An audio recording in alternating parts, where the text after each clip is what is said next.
quite sure what the final outcome I predicted was, but I do remember that I did have Man City winning the league. So I guess, I'm 1-for-1. Maybe we can make it 2-for-2 here. But what I'm going to do in this video is I'm going to go through each team, Arsenal, Liverpool, Man City, and I'm going to tell you the pros and cons for them in terms of this title race. And then at the end, I'm going to do a match by match prediction on each game week on what their scores will be, and ultimately at the end who will win and by how many points each team will have. So get in the comments below who is winning the league title, and yeah, let's begin. So we will start with Arsenal. I'm going to start with Arsenal. So let's do the pros of Arsenal. One of their bigger pros is they've beaten the big six sides this season. Arsenal have a very good record actually this season versus the traditional big six. They have beaten both Man City and Liverpool this season. They beat Man United and then they drew to Spurs and Chelsea as well. So that's pretty good record, and they do still have some big six teams to face in the run-in, which we will get into later. So that does bode well for them, as those are the games where, you would expect Arsenal, in a run-in to slip up on those big six games, but they have a good record against them, so that's going to help them massively. Another pro is they have experience of failing, and they now know the errors and what to improve. Last season, of course, everyone knows Arsenal bottled the league. They were in this exact same position last year with about 8 points clear of Man City, and they ended up crumbling. This year they're in the same position without a lead, but they are in another title race. So even though they failed last year, that will hopefully help them and give them a bit of experience of, okay, so this is what went wrong last year, this is how we are going to change it this year in the running.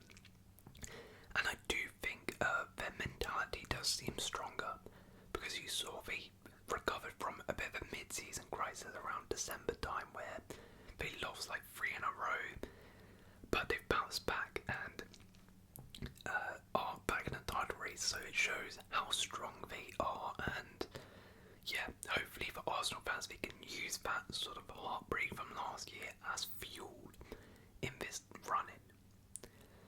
Another pro is their form, but simply on form they are probably the best out of these 3 teams in terms of form. I think they've won about 6-7 games in a row, absolutely thumping teams, but in 5-6 past the likes of Sheffield and West Ham.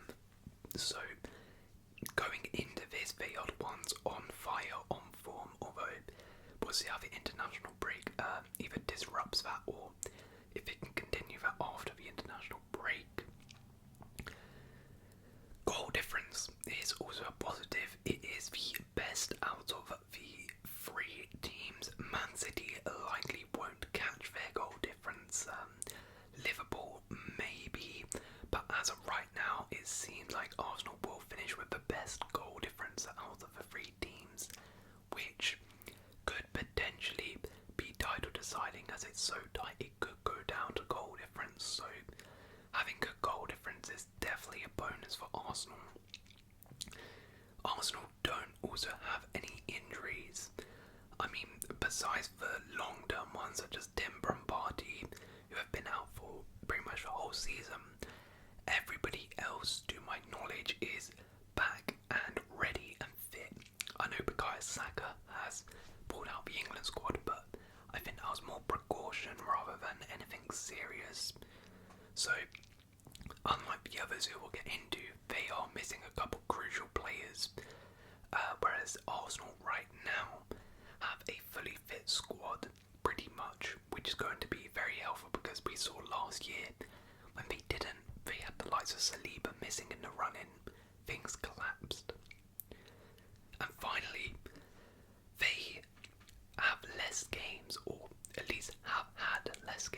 season. Of course, Arsenal got out of both domestic cups pretty early, and Man City and Liverpool have gone deep in. Well, Man City have gone deep in the FA Cup. Liverpool have gone deep in both the FA Cup and Carabao Cup. So, over the course of the season, Arsenal have had much more rest, which is definitely going to help them. The players are going to be, you would assume, a bit less fatigued than the likes of Liverpool and Man City.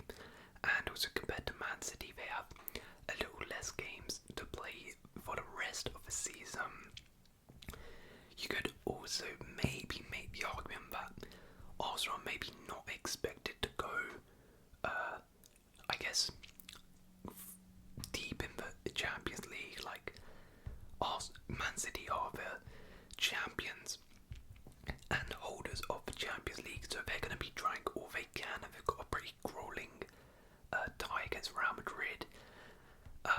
So they're going to be trying to go really deep in that competition. Liverpool, as you know, probably the favourites for the Europa League, are going to go pretty deep in that competition. Whereas Arsenal, you know, there's maybe not that pressure on them to go that deep in the Champions League, and they've got a pretty tricky tie. If they lose to Bayern Munich and go out, then it's a case of, okay, we can just focus on the league now. So maybe that's something as well. In terms of the negatives for Arsenal, inexperience in Europe. Now this kind of contradicts what I just said, but still, they're now playing in Europe, and Arteta has never really managed Europe that well at Arsenal. We saw when they were in the Europa League multiple times, he never managed to find that blend of balancing league performance and European performance, and we've kind of already seen it with having to go all the way to penalties to beat Porto. So finding that right balance and knowing what to prioritise could be hard for him and the squad, as you know they are going to want to beat Bayern Munich, but I guess Guardiola and Klopp have experience of, okay, we have a Champions League quarter-final tie Tuesday and then a Premier League game Friday. I know how to balance the squad. Arteta, on the other hand, has never really been in that position, so that could potentially be a problem. The running as well. The running is very difficult, as we will get onto later, but more importantly, they have teams who have a bit of a chip on their shoulders and do not want Arsenal to win the league, which is going to make their games even harder. Aston Villa, Unai Emery will want to stop his successor at the Emirates winning it. Chelsea and Spurs, for obvious reasons, will definitely want to stop Arsenal winning the league, as will Arsenal's fierce rivals Man United. So having teams who don't want you to win the league left to play isn't really good, but again, we'll get onto the running a little bit later. And finally, inexperience and pressure. Perhaps the biggest weakness we saw last season, how they collapsed under pressure. Arsenal have never done this before. There's nobody really in that team, besides the likes of Zinchenko and Jesus, who have been in a grueling title race and come out of it as a successor, as a Premier League winner. Whereas Liverpool and City, their squads are filled with winners. Liverpool have already won a trophy this season as well. Man City are most likely going to win another trophy. So Arsenal, out of both domestic cups, if they go out of the Champions League to Bayern, there's going to be big pressure on them to deliver a trophy this season. And can Arsenal actually cope under that pressure? I guess we'll find out. Next up, we have Liverpool. So pros for Liverpool. They have players coming back. Liverpool have got this far with a very big injury crisis, so I guess their biggest pro is some of their players will be back for the run-in. Trent, Salah, Alisson, Szoboszlai are all most likely going to return at some point during this run-in, and they are going to be crucial for them. If Liverpool have got this far with without their key players, imagine what they can do with a full strength squad. And it's not going to be too long until they have almost their complete squad fit. No pressure for Liverpool. I think going into the season, nobody expected Liverpool to win the league this season. It was really seen as a bit more of a rebuild season for Liverpool. They've also already won a cup, as I mentioned, this year. So the pressure's off them this year. If they don't win this league, it'll be disappointing. But at the end of the day, no one expected them at the start of the season to win it. They've already got a trophy under the bag, so it's not the end of the world. Whereas for Man City and Arsenal, there is a bit more pressure on them to deliver this league title. So Liverpool are a bit more relaxed, I would say. Then we have the Klopp final season motivation. I mean, every game feels like a cup final for Liverpool now, doesn't it? It's one less game that young Klopp will be in charge of Liverpool. He's of course leaving at the end of the season, so potentially, even though there's less pressure on them, their motivation may actually be bigger than Arsenal's and Man City, because those players want to go out and give Klopp a league title before he goes. Same with the fans as well. So, you know, that extra motivation is something which they have, which Arsenal and Man City can't really say they have. They don't really have motivation like that in terms of it's this final season.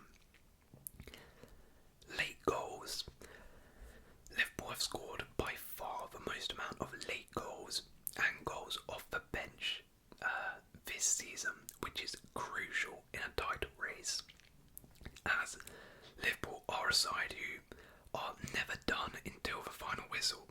It shows they are well and truly mentality monsters, and in a title running race, a lot of the games are cagey, a lot of them are nervy, and you may need a few late winners in these last 10 games to get over the line.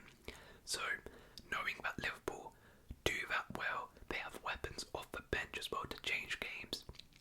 That will give them a little bit more confidence in these final 10 games compared to a Man City and Arsenal. They can also prioritise the league. In a way, being in the Europa League is kind of a blessing, and the fans would kind of accept binning off the Europa League in order to win the Prem, which is something Arsenal and Man City can't do. Arsenal and Man City are in the Champions League. Fans are not going to tolerate if Arteta or Guardiola rests players in that game for a Premier League game. They're not going to accept it. Whereas, I mean, I doubt Klopp will do this, but if push comes to shove, and, you know, they're struggling a lot with injuries and the title race is intense, he can say, you know what, I'm just going to field a rotated side against Atlanta in the Europa League, and then I'm just going to go all in for the title race. And, you know, Liverpool fans would be disappointed, but it's not the end of the world because the Europa League. So I doubt we'll do it, but that is something they could potentially do. And finally, experience. The core of their title-winning team are still at the club. Van Dijk, Trent, Alisson, Robertson, Salah. They have proven winners. They have won the Premier League before. They've won every trophy there is to win at Liverpool. And also, all the other players around them now have that winning feeling, winning the Carabao Cup this season. That is massive, because you compare that particularly to Arsenal, who, as I mentioned, don't have many players in there who have won trophies, who have been in title races, who know how to get over the line in the title race.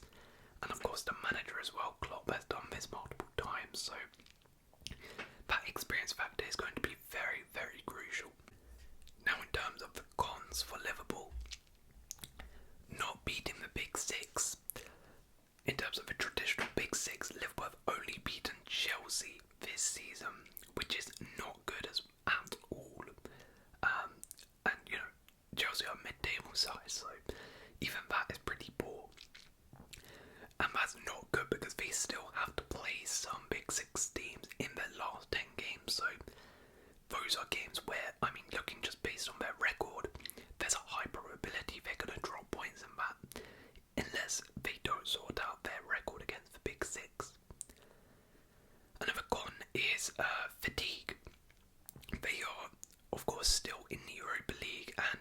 massive, massive favourites to go all the way to the final. As I said earlier, I mean, they could potentially pin it off. It's not that serious compared to the Champions League, and they could probably get through rotating some players in both legs. However, still, they're going to want to go far, and that is a lot of extra games if they do go to the final, which you fully kind of expect them to do. They've also gone all the way to the final in the Carabao Cup. They've also gone to the quarterfinals of the FA Cup as well. So those players have played a lot of games and have already struggled with injuries, so potentially that fatigue could come in during this final stretch of the season. And the biggest con for Liverpool is, as I just mentioned, injuries. The amount of injuries they have picked up is insane, and I mentioned earlier some of those players will be back, but not all of them. And that's also not to say they won't pick up more. Based on their record this season, it's highly unlikely for the 10 games Liverpool will have their full strength squad available. They are likely to pick up another injury during this run-in, and that is most likely going to be the thing that holds them back from winning this league title. Okay, Manchester City, the pros. Experience. I mean, their biggest pro. They've done this for 3 years in a row now. They know what is required. There will be zero panicking in that dressing room. If they lose a game, they are not going to be phased at all, because everybody at the club, from the kit man to the manager, knows how to win. They know how to win the big games when it matters most, and they know what it takes to be champions. And that is their biggest pro. Another pro is injuries. Most of their players are returning from injury now, and most of their key players are now fit. Haaland and De Bruyne are a bit iffy, but they're most likely going to be there for most of the games, you would say. Stones as well appears to be back, ready for the run-in, and besides, those guys, pretty much everyone else is fit, which is going to be massive for them, because they have missed, De Bruyne for like half the season, Haaland for a lot of the season as well. So if they can have those guys fit for the 10 games, then that's going to be massive. Another pro is, I think Man City are yet to fully peak. You can argue City really haven't peaked yet this season. Now they have played well and recently have been really good, but they haven't really been as good as previous years. I think last year Man City were by far better than what they are right now, and that could bode well if they are, this close with maybe a few gears left to get into. If they can fully click, they may well go on and win all 10 of their last games if they can hit those levels, which we all know they're capable of. Although, of course, they can go the other way and potentially this is their peak, who knows. Another positive is their ability to win consecutive games. Now, Arsenal and Liverpool have this too, to be fair, but City have proven over numerous seasons they can do this when it matters. As I just mentioned, City genuinely, I'm not even exaggerating, can win the last 10 games of the season, and nobody would be surprised. Like, they can go perfect and everyone will be like, yeah, that's just what Man City does, isn't it? Whereas Arsenal and Liverpool, they can, but I think most of us would expect them to drop points, maybe lose a game or two in those last 10 games. Whereas Man City, they can generally win all 10. And also, their final positive is they have shown they can manage multiple competitions. Of course, last season they won the treble, and that got rid of any doubts that they can't handle tons of games. This year is going to be crucial again because they are still on for a treble. They are in the FA Cup semis, they are in the Champions League quarterfinals. So, usually I would say this isn't good because, they've got multiple competitions, fatigue, all of that stuff. However, City have proven that they can handle that. They proved it last season. They can win the league whilst going deep into other competitions. competitions, so they know how to manage those competitions very, very well. Alright, on to the negatives. Depth. Now, contrary to popular belief, City don't actually have loads of depth, or at least are very reliant on certain players. As we saw when KDB got injured, they dropped badly. Same could be said about Haaland. Grealish has been missing at points. The midfielders lack depth when Rodri's been out. You know, the drop-off's been huge. So, if they get some injuries to certain players, if Rodri, De Bruyne, Stones, Haaland, any of these guys get injured and miss the run-in, the drop-off is going to be massive for Man City, as we've seen this season. Another con is not beating the Big Six. Just like Liverpool, they have a really poor record actually this season against the traditional Big Six. They drew against Liverpool twice, drew against Chelsea twice, lost Arsenal, drew to Spurs. They did beat United, but their record is not the best against the Big Six, and again they still have 2 more Big Six fixtures left of the season, so that is potentially going to be a banana skin, those 2 games. And finally, the con for Man City is multiple competitions. Now, as I said, you know, they can handle this, they are treble winners. It is still a negative and a bit of a hindrance on their title race, that they have multiple competitions and they are expected to go to at least a final in both the FA Cup and Champions League. Mentally and physically, it can be exhausting, especially considering the depth, as I said, is not the best anymore. And of course, last season, they went all the way again, so that mentally draining of doing it again could potentially be an issue. So those are the pros and cons, and now let's go for a week by week basis and finally predict the last 10 games, how they will unfold and how the league table will go. So, currently, Arsenal are top on 64 points, Liverpool are also on 64 points, and Man City are third with 63 points. So, the next game week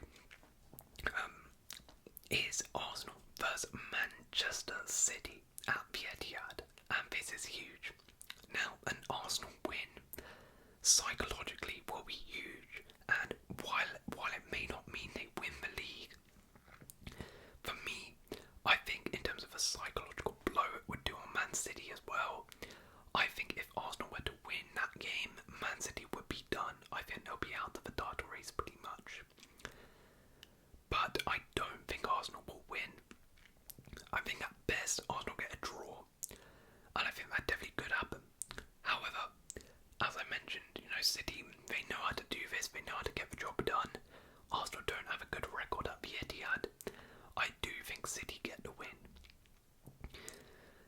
On that game week, Liverpool will face Brighton at home, and Brighton always give them a tough game, especially under De Zerbi. So this could honestly be a draw.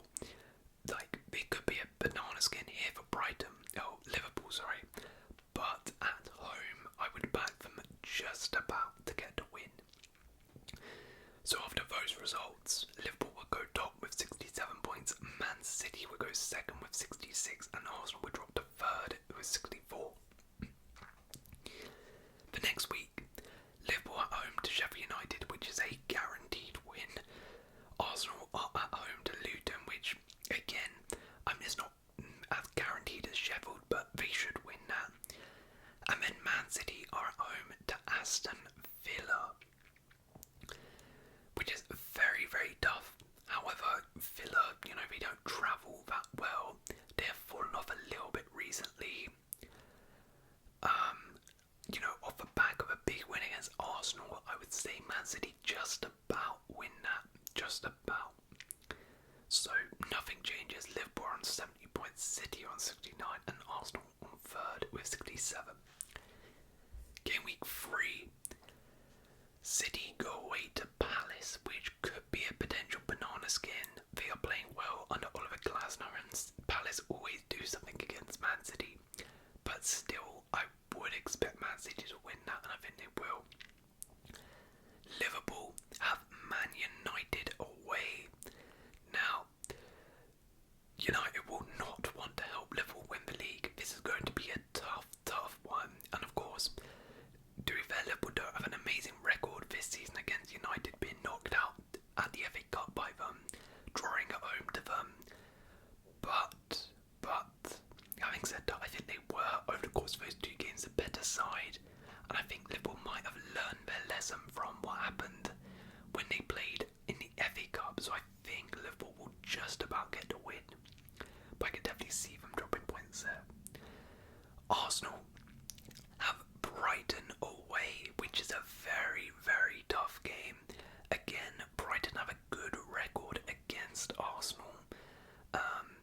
on 73 points, City will be on 72, and Arsenal in third will be on 68.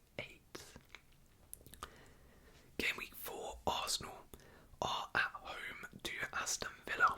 Now this is a very tough game, but I think it'll be the same thing as Man City.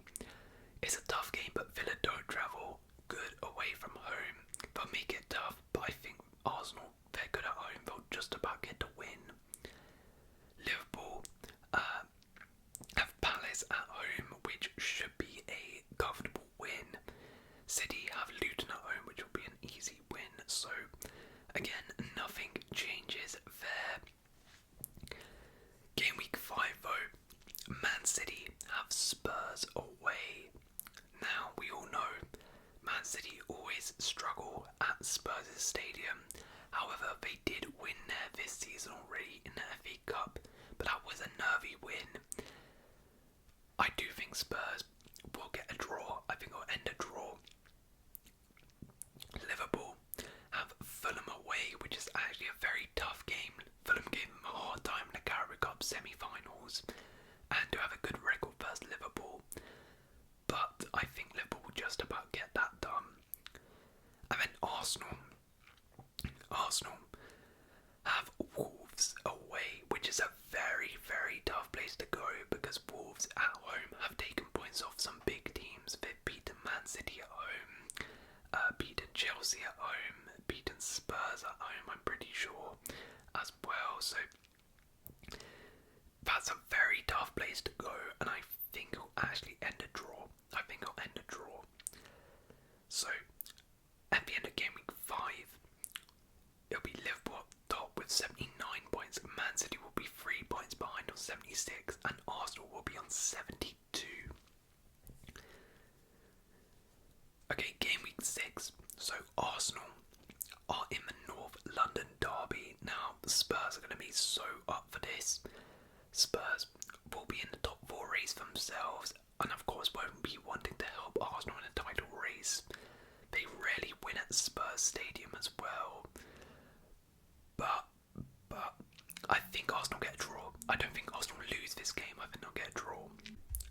Man City have Nottingham Forest away, which could potentially be a tough one, as Forest at this point could be fighting for survival. But I expect a win. Liverpool have West Ham away, which again could be a tough one. West Ham at this point could be fighting for European spots, but I expect Liverpool to get a win. So that would leave Liverpool top with 82 points, Man City with 79, and Arsenal all the way down at third with 73. Alright, but next week, Liverpool have Villa away, which is a really, really tough one. Villa will be fighting for top 4. At this point, you would expect they'll still be in that race. Villa at home are very, very good, especially against the bigger sides at home. They've beaten Man City and Arsenal at home. So I actually think Villa will beat Liverpool here. Man City have Wolves at home, and Man City always struggle versus Wolves. Wolves have already beaten them this season. As I mentioned earlier, they're very good against the better sides. I actually see Man City dropping points here, and I think it'll end a draw. And then Arsenal at home should be a comfortable, easy victory against Bournemouth, which means that Liverpool will be on 82 points at the top, Man City will be 2 points behind on 80, and Arsenal will be on 76 points in third. Alright, game week 8. Arsenal have Man United away, which is a very, very tough place to go. Now, Arsenal don't usually win there. However, I just have a feeling I think they'll end that run and they will win. And I think because of how it's worked, if Arsenal win that game last week against Bournemouth, I think they'll suddenly get a bit of belief that they're still in this race with Liverpool losing, and then Arsenal will beat Man United away from her at Old Trafford, and then suddenly the belief is there. Because Man City have Fulham away, which could be a little bit of a difficult one, but Man City have a good record against Fulham, they'll win that. But Liverpool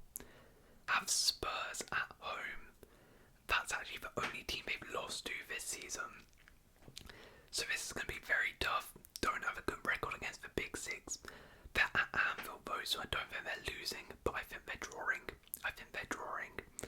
And at this point, the title race is, it's tight again, because Liverpool will be on 83 points at the top. Man City will also be on 83 points in second, and Arsenal will only be 4 points behind them on 79. So going into game week 9 with 2 games remaining, Man City face West Ham at home, which could be tough, but at home you would expect them to beat West Ham. Liverpool have Wolves at home, which is going to be tough. It's going to be very, very tough. As I mentioned, Wolves do well against the bigger sides, but I think they'll just about get through and win. Arsenal have Everton at home. Now, Everton could be fighting for survival at this point, but I do expect Arsenal to get the win.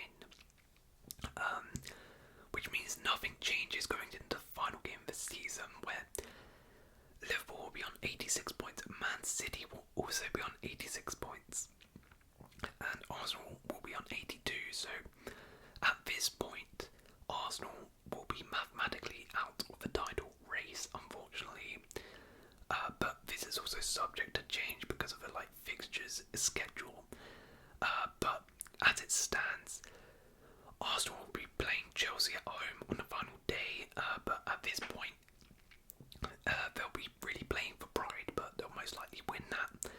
And then Man City will be playing Brighton away, and Liverpool will play Everton away. Now, Man City, Brighton away, tough game, but they've already won the league at Brighton away before. I'm sure they can do it again, so I think Man City get their part of the deal done and win. As for Liverpool though, I don't know if this is actually going to happen, if this is the final game of the season, but if it is, oh my god, Everton away at Goodison. A win and they win the league. This would be insane. Everton are going to be so up for it.